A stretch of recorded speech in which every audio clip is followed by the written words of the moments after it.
নির্বাচিত সরকার আহ আর্মিকে ব্যারাককে ফেরত পাঠাতে ব্যর্থ হয়েছে, এক। দুই হচ্ছে অথবা দুই হচ্ছে নির্বাচিত সরকার স্বীকার করে নিচ্ছে যে বাংলাদেশের আইন শৃঙ্খলা পরিস্থিতি ঠিক রাখা, মানে অ্যাটলিস্ট লিভেবল রাখা। বাংলাদেশের আইন শৃঙ্খলা পরিস্থিতি 5ই আগস্টের পর ঠিক বলাটা খুবই মানে ভুল হবে। হ্যাঁ, লিভেবল বাংলাদেশ রাখা, সেই ক্যাপাসিটি, সেই কম্পিটেন্স গভর্নমেন্টের নাই।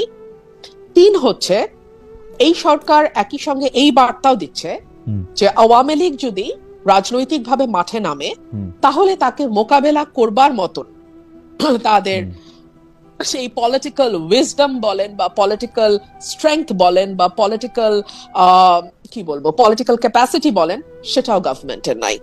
এর বাইরে তো আমি আসলে কেন সেনাবাহিনী ব্যারাকে ফিরছে না তার জবাব দিতে পারবো না।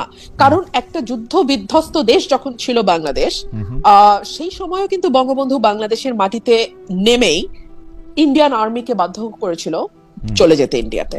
এটা কিন্তু ওনার একটা বিরাট সাফল্য হিসেবে দেখা হয়, বিরাট সাফল্য।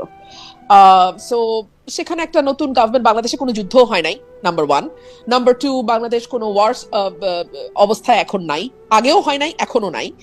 এই গভর্নমেন্ট তাকে সেই মানে নিজেরাও সেই ভরসা পাচ্ছে না যে তারা আর্মিকে ছাড়া তারা ল অ্যান্ড অর্ডার কে ঠিক রাখতে পারবে। এবং আমাদের হোম মিনিস্টার ভেরি ইন্টারেস্টিংলি ওনার সকল বিষয় বুৎপত্তি আছে, আলহামদুলিল্লাহ, মাশাআল্লাহ।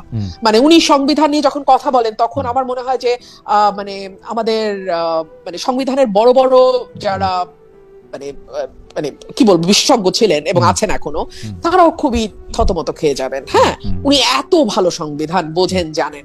মানে উনি যদি একটু মাটিতে নেমে এসে, মানে সংবিধানের বইয়ের থেকে মাটিতে নেমে এসে আইন শৃঙ্খলাটার দিকে একটু তাকাইতেন, যদি মবের দিকে একটু নজর দিতেন, যদি ওনার দলের নেতা কর্মীদের চাঁদাবাজি এবং এলাকায় এলাকায় যে দখলদারিত্ব সেটার দিকে নজর দিতেন, কিংবা ধরুন এই যে হরে দরে কশ্যপ গোত্রের মতন মামলা হচ্ছে হরে দরে, হ্যাঁ, সেগুলোর দিকে একটু মানে নজরদারিটা বাড়াইতেন, তাহলে হয়তো মানে আর্মি ব্যারাকে ফিরে যেতে পারতো, তাহলে হয়তো বাংলাদেশের মানুষ আরেকটু পিসফুলি ঘুমাইতে পারতো, তাহলে হয়তো যারা কোনো দল করে না তারা আরেকটু বেশি নিরাপদ বোধ করতো। আমার কাছে এটাই মনে হয়।